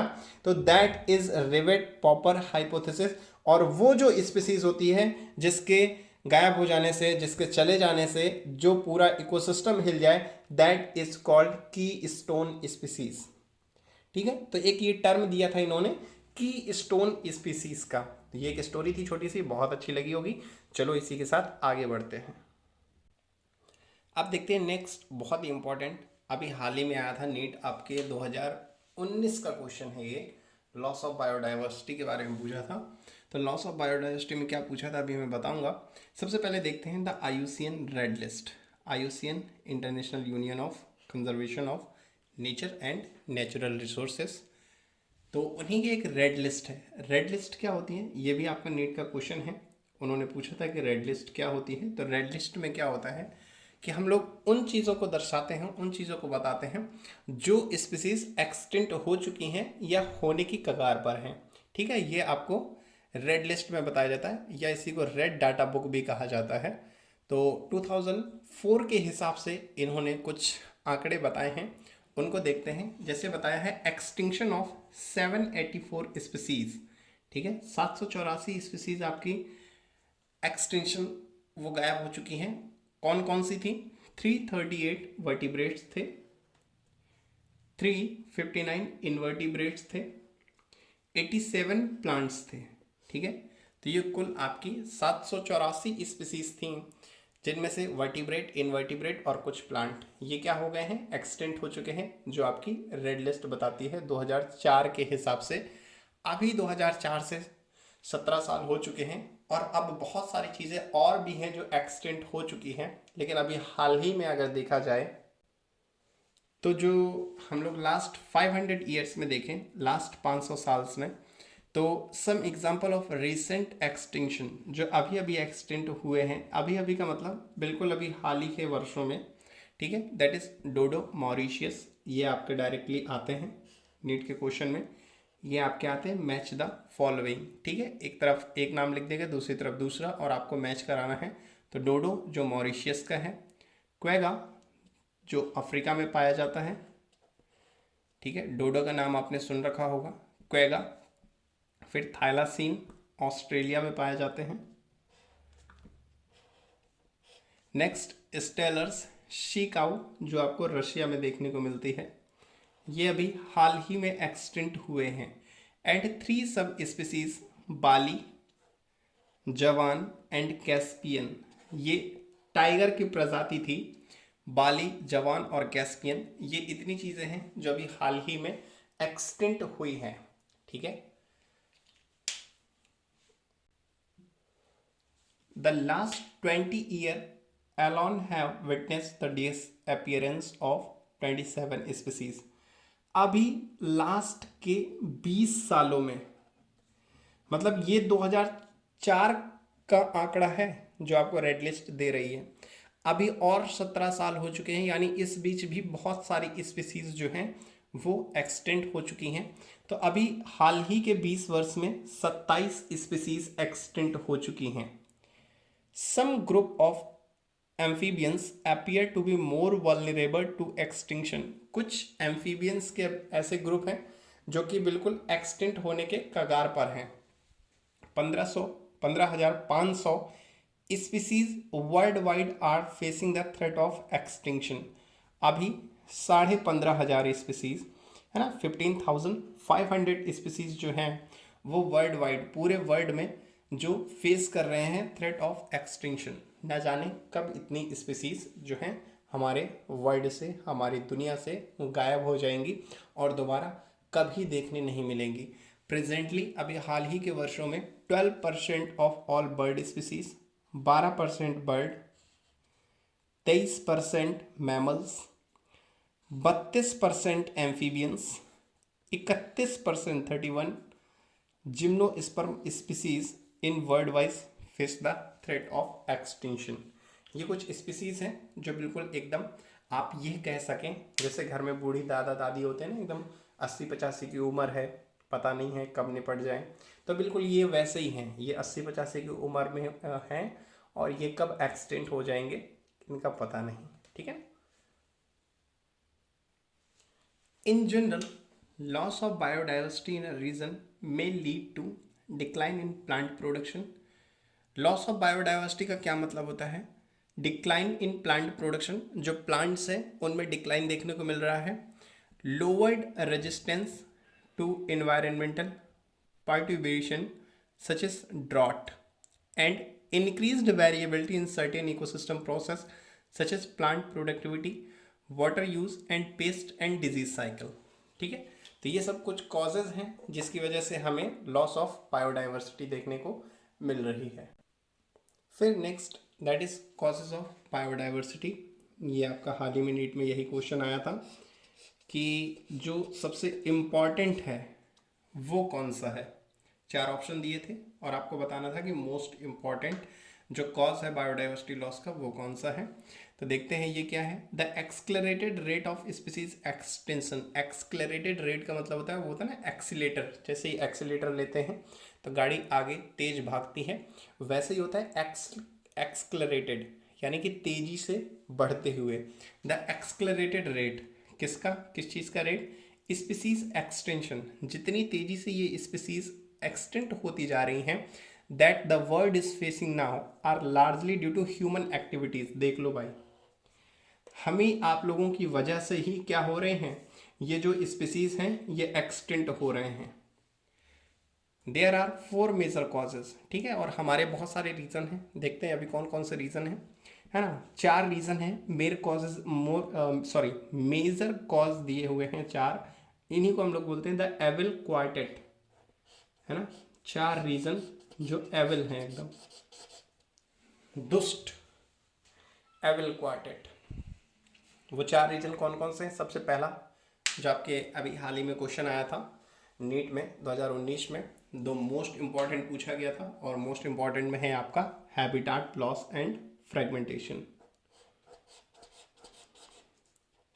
हैबिटाट लॉस एंड फ्रेगमेंटेशन आपका मोस्ट इंपॉर्टेंट है। देखो एनसीईआरटी ने दिया भी है और यही क्वेश्चन पूछ दिया गया था कि which of the following is the most important causes of biodiversity losses. 4 option दे रखे थे, तो आपको चूज करना था हैबिटाट लॉस एंड फ्रेगमेंटेशन। तो this is the most important cause driving animal and plant to extinction. Example है habitat loss का ट्रॉपिकल रेन फॉरेस्ट। यहाँ पर क्या देखने को मिल रहा है? Once covering more than 14% of earth land surface, these rain forest now cover no more than 6%। एक वक्त पे इतने पेड़ पौधे होते थे, इतनी जगह घेरता था कि 14% पूरे अर्थ का, भारत का लैंड का जो सरफेस है वो 14% ट्रॉपिकल रेन फॉरेस्ट ही ढक लेता था। लेकिन आज वहाँ की ये हालत है कि सिर्फ 6%, और 6% भी नहीं है, उतना भी नहीं ये फॉरेस्ट मतलब जंगल नहीं बन पा रहे हैं, उतने भी पेड़ पौधे नहीं हैं कि 6% ज़मीन पूरी धरती की घेर पाएँ। ठीक है, तो ये जस्ट बिकॉज ऑफ द, किसकी वजह से? हम लोगों की वजह से। और हम लोग क्या कर रहे हैं? Habitat loss and fragmentation. मतलब आप भी देख रहे होंगे यार, आप जब छोटे थे, आज से 10 साल 15 साल पहले, जैसे मैं अपने आसपास देखता हूँ, मैं जहाँ रह रहा हूँ, तो अगर मैं बात करूं तो यहाँ पर मैदान हुआ करता था, हम लोग क्रिकेट खेला करते थे। और आज मतलब इतनी मतलब अभी क्या कह लें कि अच्छा है कि बुरा है। एक तरह से लोगों का मकान है तो उनका अपने भी इमोशंस हैं कि हमारा घर हो, और दूसरी तरफ से एक ये चीज़ है कि आज मतलब एक समय पे वो मैदान था, आज इतनी भी जगह नहीं है कि आप अगर कार लेकर चले जाओ ना और सामने से एक और कार आ जाए तो इतनी जगह नहीं कि 2 कारें अगल बगल से निकल सके। और वे एक वक्त इतना बड़ा मैदान था कि हम लोग क्रिकेट खेलते थे। ये बहुत लंबी बात नहीं है, ये मैं आज से 10 साल पहले की बात बता रहा हूँ, जब मैं 9th-10th में हुआ करता था तब की बात बता रहा हूँ। तो हम लोग यही मैदान में क्रिकेट खेलने आते थे। आज वहीं पर मेरा भी घर है, तो यही एक रीज़न है। और आगे ये चीज़ बढ़नी ही है, क्योंकि इसका सबसे बड़ा रीज़न क्या है ना कि हम लोग जितना है उतने पे रुक नहीं रहे हैं।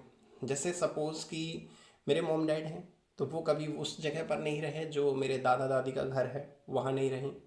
उन्होंने कहा कि नहीं, हमें अपने पैरों पे खड़ा होना है, हमें अपना घर चाहिए। उन्होंने ज़मीन ली, यहाँ बनाया। अब हम लोग हैं, हम लोगों को भी अपना चाहिए, तो हम कहीं जाएंगे, वहाँ पर ज़मीन लेंगे, अपना बनाएंगे, तो उतना एरिया कवर हो जाएगा। तो ऐसे ऐसे करके हर इंसान अपना खुद का घर चाहता है, वो पहले वाले में रहना ही नहीं चाहता। और जिस जगह से क्या है कि जितने भी हैबिटाट हैं, जितनी भी जगह हैं, सब पेड़ पौधों को कटवा करके क्या कर रहे हैं, वहाँ मकान बनते चले जा रहे हैं।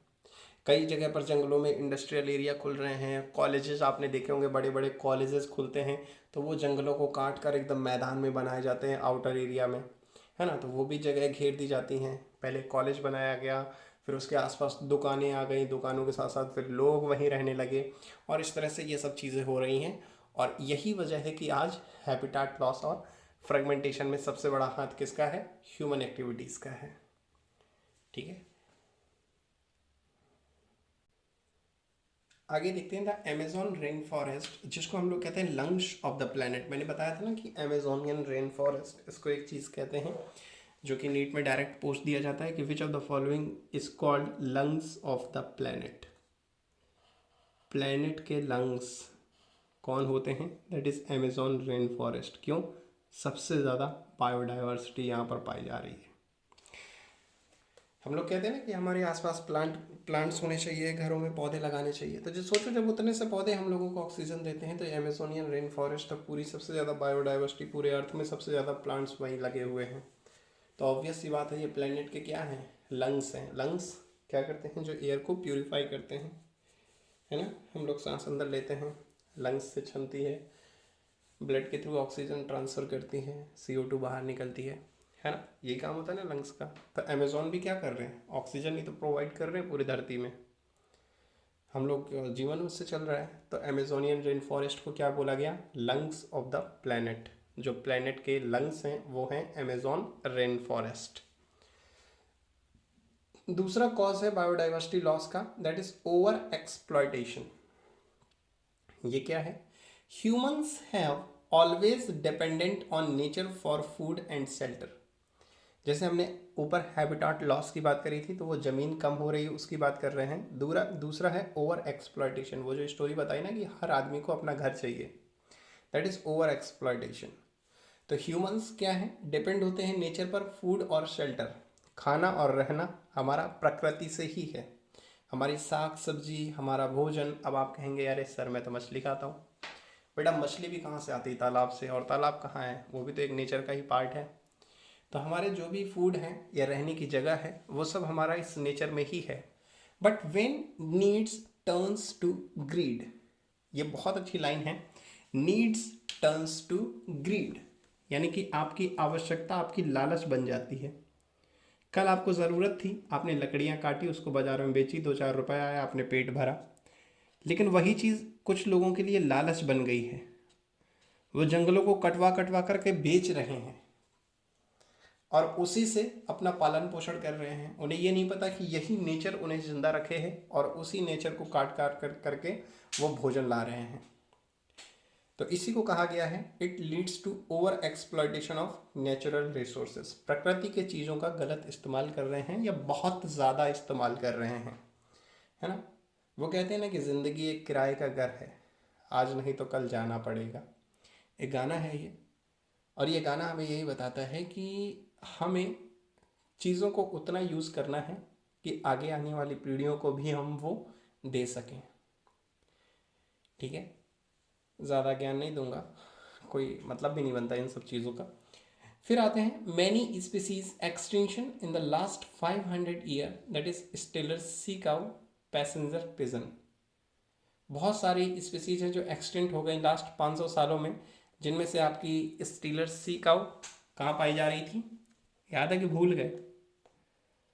Stealer sea cow Russia. याद रखना, मैच द कॉलम में आते हैं जो भूल जाओ। और पैसेंजर पिजन, यार ये पैसेंजर पिजन यार कहीं वो वाला पिजन तो नहीं है जिसको चिट्ठी दे देते थे तो ले करके पहुंचा देता था यार इधर उधर? इधर उधर क्या मतलब हैं जहाँ पहुंचाना है?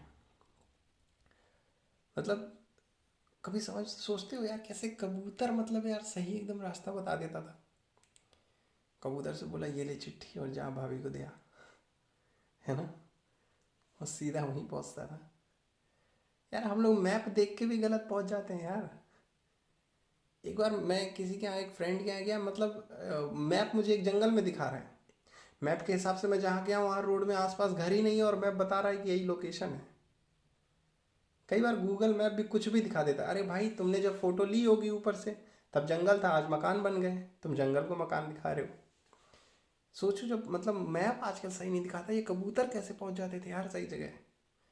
और मैं सोचता हूँ कितना अच्छा था ना, मतलब कोई टेंशन भी नहीं कि नेट नहीं आ रहा है, बात नहीं हो रही है ना, नेटवर्क सही नहीं आ रहा है, आवाज़ नहीं आ रही, कोई टेंशन ही नहीं, कागज़ में लिखो कबूतर को दे दो, ले भाई, ना नेटवर्क की झंझट। हाँ वो बात अलग है कि पानी बरस रहा है, कबूतर मना कर देता हूँ, नहीं नहीं अभी नहीं जाऊँगा, भीग जाऊँगा। आपने कहा नहीं जा, ज़बरदस्ती जा, ज़रूरी है, पता चले लेके गया कागज़ भीग गया। क्या लिखा था कुछ समझ में नहीं आया, है ना, वो जितने अक्षर थे वो कबूतर के मुंह में रह गए, कागज़ वहाँ पहुँच गया। तो खैर पता नहीं कौन सा पिज़न है, पैसेंजर पिज़न वही वाला है क्या? खैर वो भी हो सकता है क्योंकि आजकल वो देखने तो मिलते नहीं हैं।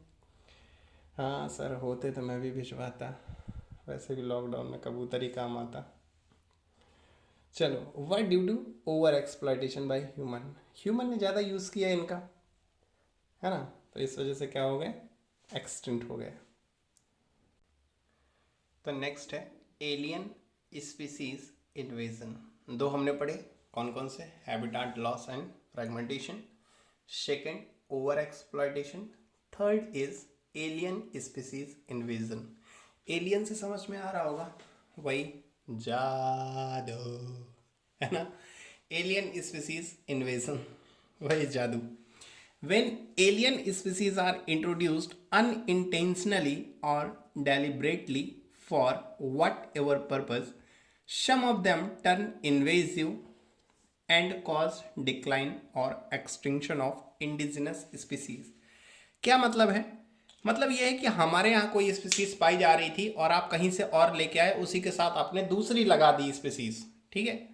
अब क्या हुआ कि हमारी वाली उतनी तेज नहीं थी, बाहर वाली ज़्यादा तेज थी, तो वो क्या करेगी, वो हमारी वाली को भी खराब कर देगी, या मजबूरी में क्या होगा, हमारी वाली को गायब हो जाना पड़ेगा। ज़रा इसका एग्जाम्पल देख लेते हैं तो ज़्यादा समझ में आएगा। The Nile perch introduced into lake Victoria, ठीक है। एक लेक थी, विक्टोरिया नाम था उस लेक का।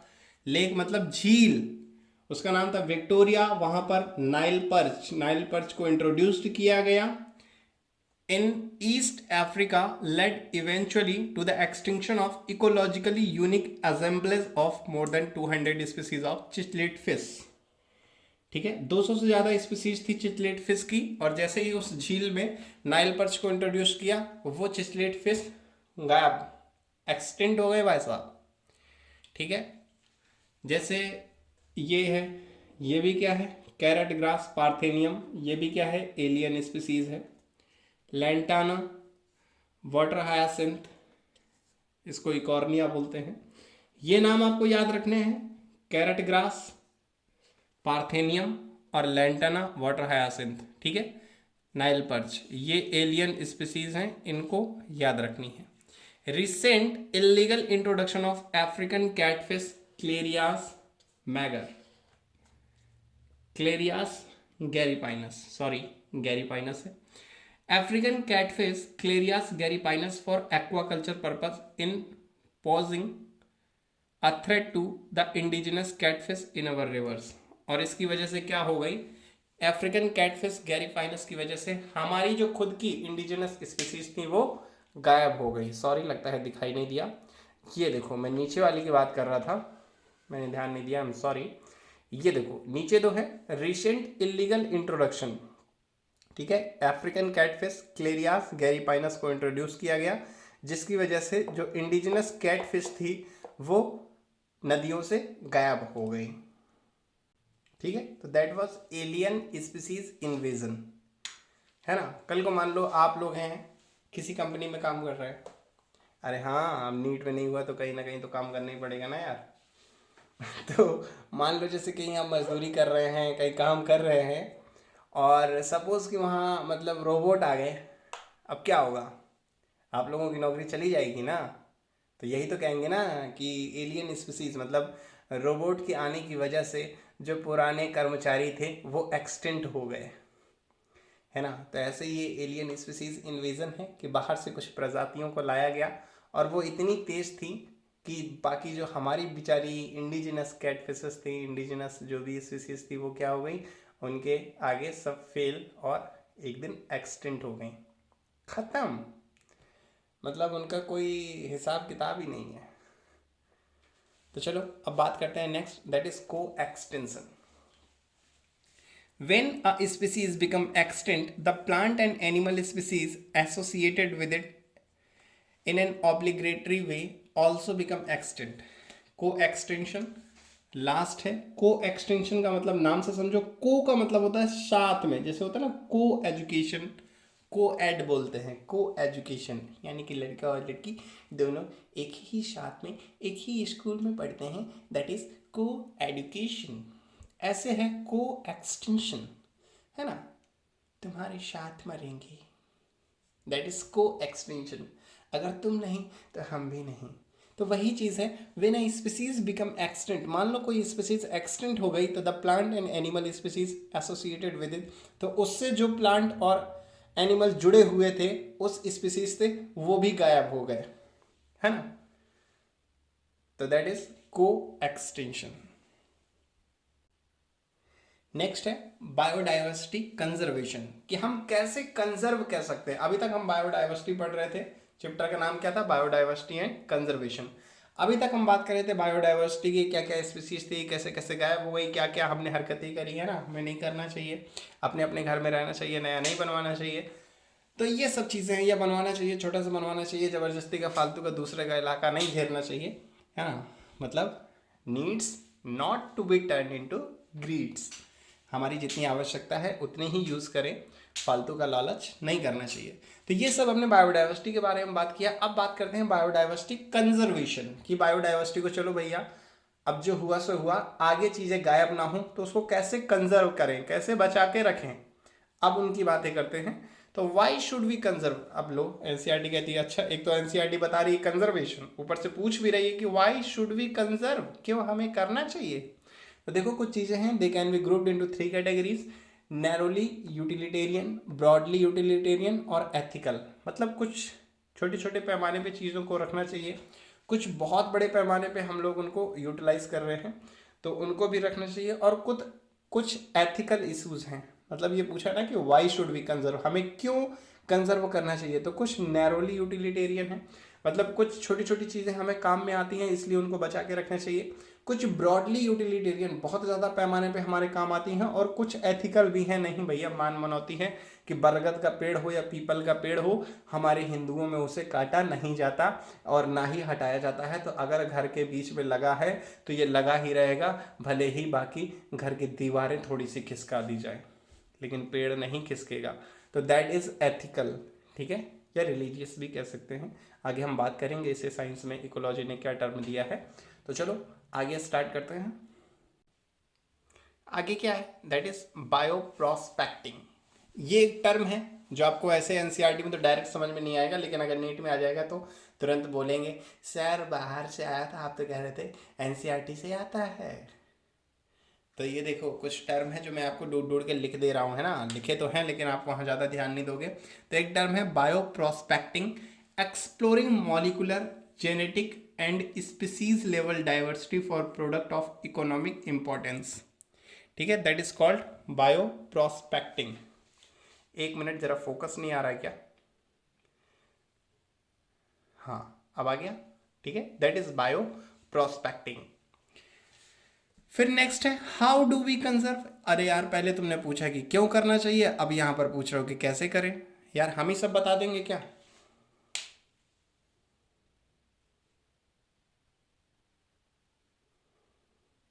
चलो पता नहीं ये क्या नोटिफिकेशन आ गया था डिस्टरबेंस का, हटाते हैं उसको। चलो हाँ, तो हाउ डू वी कंजर्व, पहले पूछते हो क्यों करें, अब क्या अब पूछ रहे हो कैसे करें, सब हम ही बताएं क्या। तो नहीं, एनसीईआरटी कुछ बताती है तो वो देख लो, फिर आप ध्यान रखना कि कैसे करना है।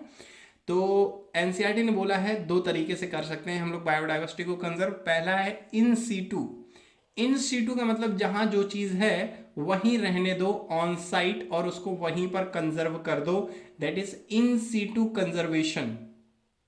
पहले समझ लो नॉर्मल लैंग्वेज में। दूसरा है एक्स सीटू, कि नहीं नहीं ऑफ साइट, जो जहां का है वहां नहीं, उसको उठा के लाओ और अपने इधर रखो, चिड़ियाघर में रखो, हम उसको वैसा एनवायरनमेंट देंगे।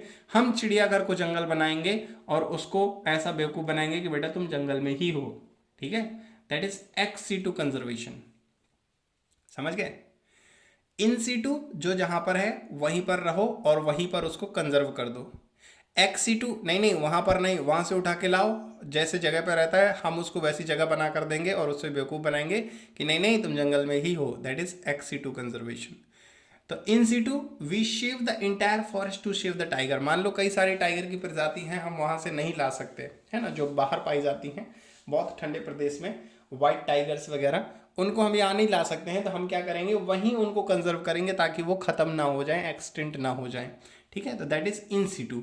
X situ when there are situation where an animal or plant is endangered or threatened and needs urgent measure to save it.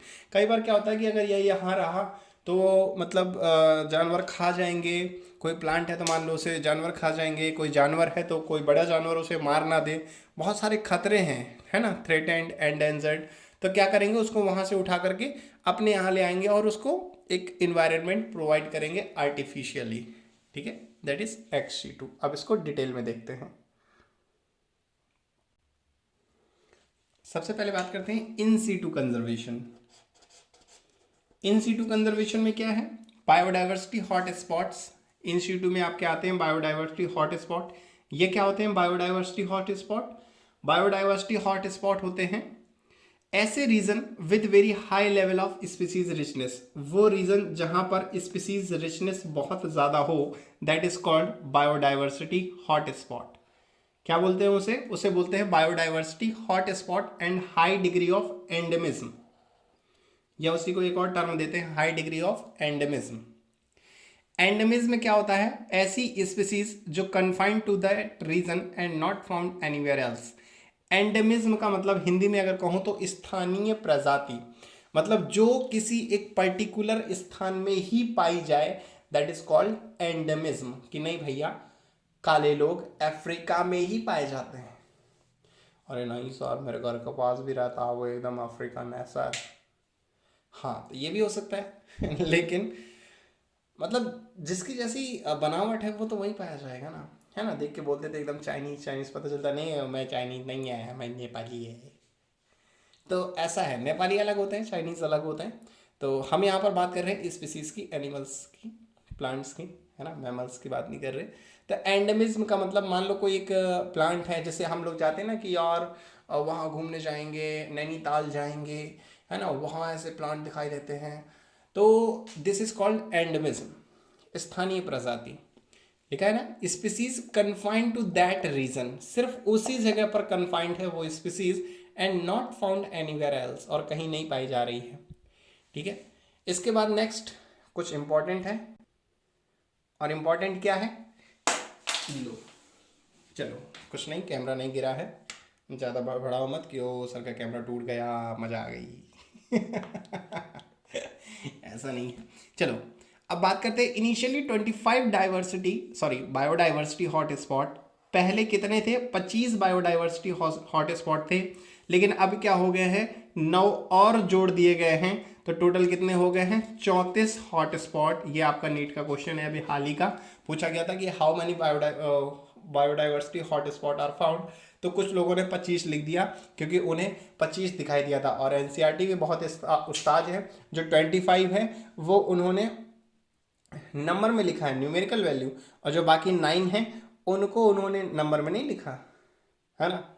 उनको देखो उन्होंने 9 स्पेलिंग लिख दी है। तो जब ऊपर से ऊपर देखा जाता है तो ऐसे देखा जाता है 25 बायोडाइवर्सिटी हॉट स्पॉट, लेकिन असलियत में कितने हैं? 9 और जुड़ गए हैं, तो टोटल 25 और 9 34 हो गए। ठीक है, 34 बायोडाइवर्सिटी हॉट स्पॉट है, याद रखना, नीट का क्वेश्चन है, आया था, और 25 भी उसमें ऑप्शन था, तो 25 नहीं टिक करना है, 34 टिक करना है। ठीक है, these hot spot are also region of accelerated habitat loss.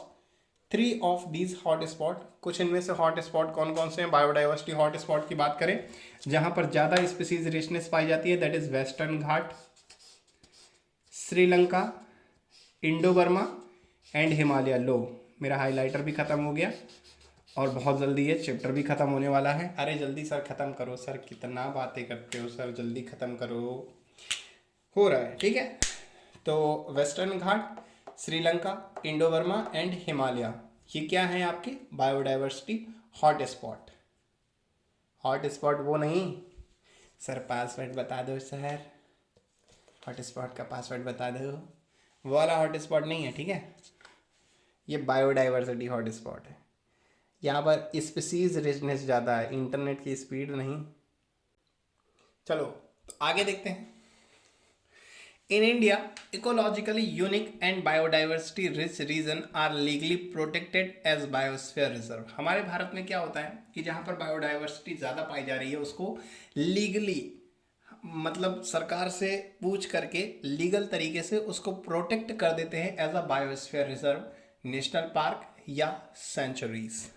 ठीक है, और हमारे भारत में 14 बायोस्फीयर रिजर्व है। ये डाटा, ये आंकड़ा जरूर आपको याद रखना है, बाकी जितने भी नंबरिंग हैं उनको चाहे आप ना याद रखें, एक्सेप्ट जहां मैंने हाइलाइटर नहीं चलाया है। ठीक है, 90 नेशनल पार्क, 90 नेशनल पार्क हैं हमारे भारत के पास, 448 वाइल्ड लाइफ सेंचुरीज हैं। और ये मैं बता दूं, ये आंकड़ा 2004 के हिसाब से है। अभी जो आपने कहीं पढ़ा हो हाल ही में और बोल दे कि नहीं नहीं सर एनसीईआरटी गलत बता रही सर, ऐसा नहीं है, यहाँ पर तो मैंने इतना पढ़ा था, तो ठीक है, ये आंकड़ा 2004 तक का है, एनसीईआरटी ने पहले ही बता दिया। ठीक है, सेक्रेड ग्रुप्स, सेक्रेड ग्रुप्स क्या होते हैं? Sacred groups are found in Khasi and Jaintia Hills in Meghalaya, Aravalli Hills of Rajasthan. ठीक है। सैक्रेड ग्रुप्स, सैक्रेड ग्रुप्स में बताऊंगा अभी क्या होते हैं। सैक्रेड ग्रुप्स होते हैं पूजा पाठ वाले, जहां पूजा पाठ ज्यादा होती है, ठीक है। तो ये पाए जाते हैं Khasi and Jaintia Hills in Meghalaya, Aravalli Hills of Rajasthan,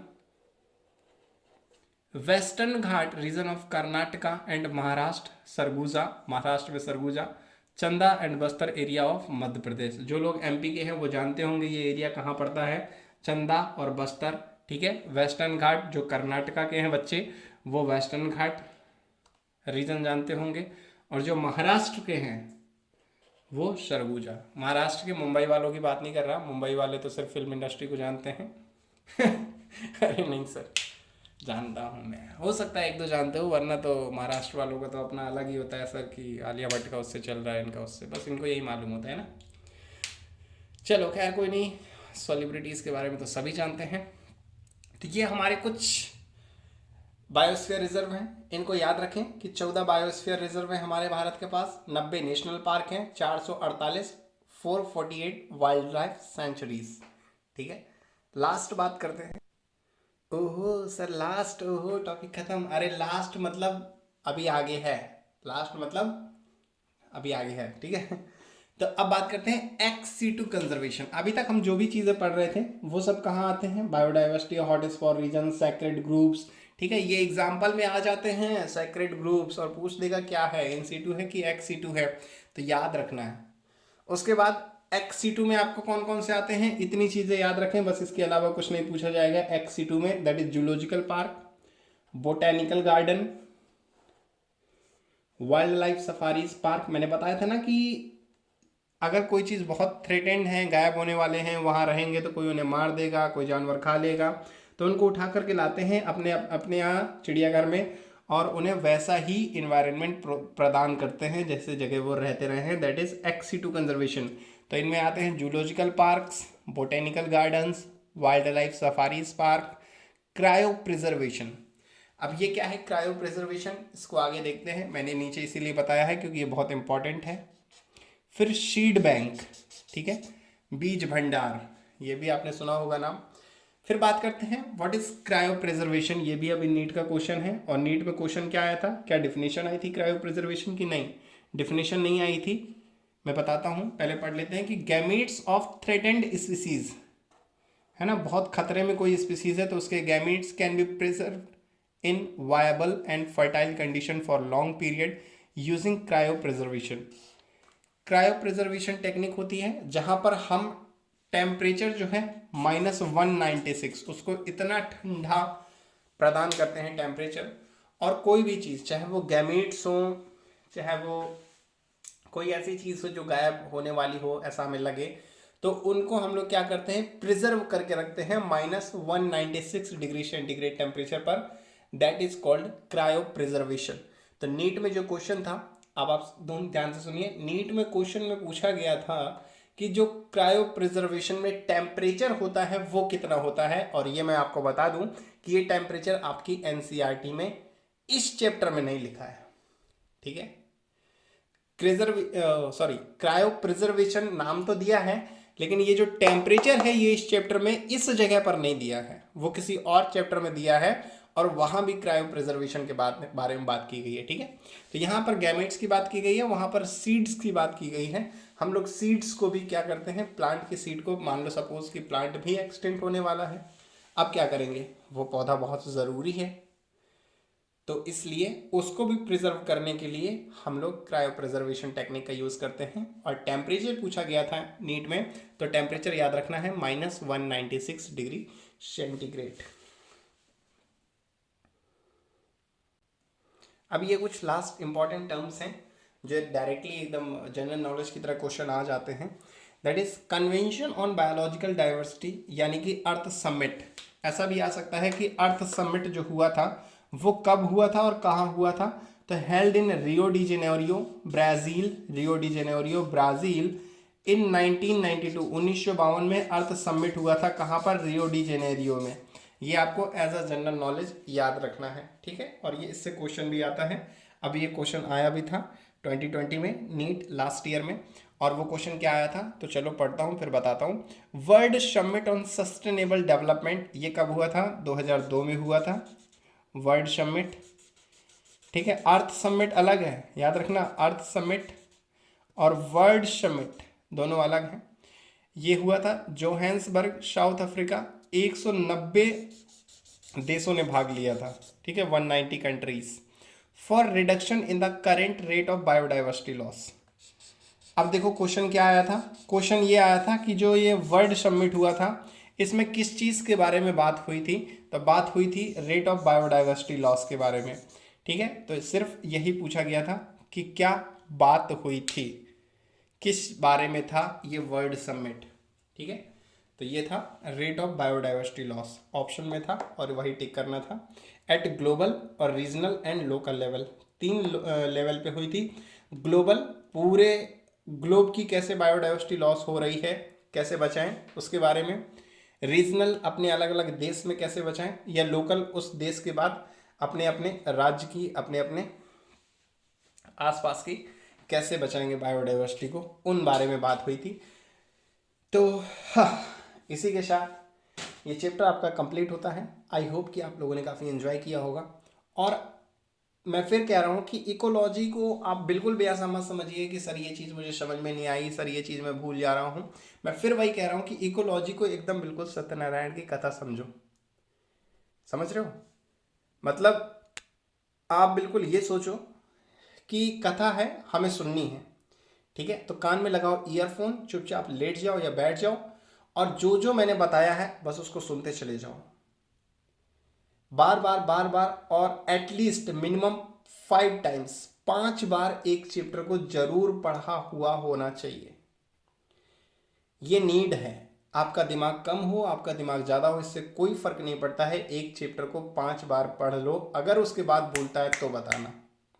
ठीक है, बाकी इस क्वेश्चंस के पीडीएफ और ये टॉपिक के जो ये मैंने अपने बताया, इसके पीडीएफ आप नीचे टेलीग्राम लिंक में ज्वाइन कर सकते हैं, वहाँ आपको इसके पीडीएफ मिल जाएंगे। और इस चैप्टर के जो भी अभी तक नीट के क्वेश्चंस हैं प्रीवियस 10 ईयर्स के, या जैसे जैसे क्वेश्चंस आ सकते हैं या जैसे आते रहे हैं, मैं वो क्वेश्चंस नीचे प्रोवाइड करा दूंगा टेलीग्राम लिंक पे। तो टेलीग्राम लिंक ज्वाइन कर लें और जितने भी क्वेश्चंस हैं उन्हें एटलीस्ट 5 टाइम्स, क्वेश्चंस को 5 बार जरूर लगाएं।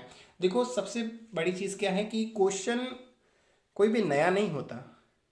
सच तो ये है कि यार, मतलब मान लो आपने 10 साल में क्वेश्चन लगा लिया, 10 साल में 40-50 क्वेश्चन है, अब बताओ 90 क्वेश्चन टोटल आने हैं।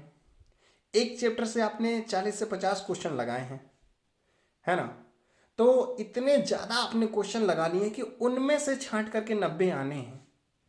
अब होता क्या है, क्वेश्चन मैक्सिमम इसलिए गलत होते हैं कि आपने क्वेश्चंस को, जैसे इस चैप्टर के आपने 50 लगाए, उनको एक बार लगा लिए, दोबारा आपने देखा ही नहीं। आपको ये लगा कि यार क्वेश्चन तो लगा चुका हूँ, अब दोबारा आपने देखा नहीं। तो जब 1 महीने 2 महीने 4 महीने बाद दोबारा जब आप देखते हो तो आपको ये क्वेश्चन फिर से नए लगते हैं। तो यही प्रॉब्लम है, क्वेश्चंस को एटलीस्ट 5 टाइम्स लगाओ, ताकि जब अगली बार ये क्वेश्चन देखने मिले तो आपको पढ़ना ना पड़े, आपको पता हो कि ऑप्शन इसका कौन सा सही है।